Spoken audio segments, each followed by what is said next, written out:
Net voor ek hierdie beginsels deel wat Jesus vir ons kom oopbreek het, wil ek iets baie kontroversieels hier sê.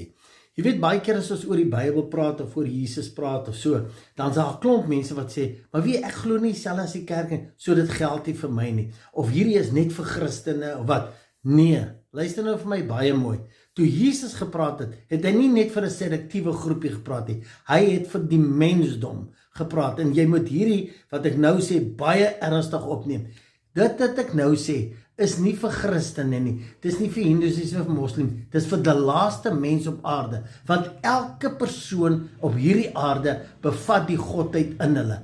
Kom uit dieselfde bron uit. So dit is vir almal. En dit was Jesus se hooffokus om vir ons te kom wys, om te kom sê, luister hier, daar's 'n sluier oor julle oë. Julle besef nie wat julle potensiaal, julle besef nie wat julle kan beleef nie, as gevolg van 'n klomp reëls en regulasies. Jy is die volheid van die godheid.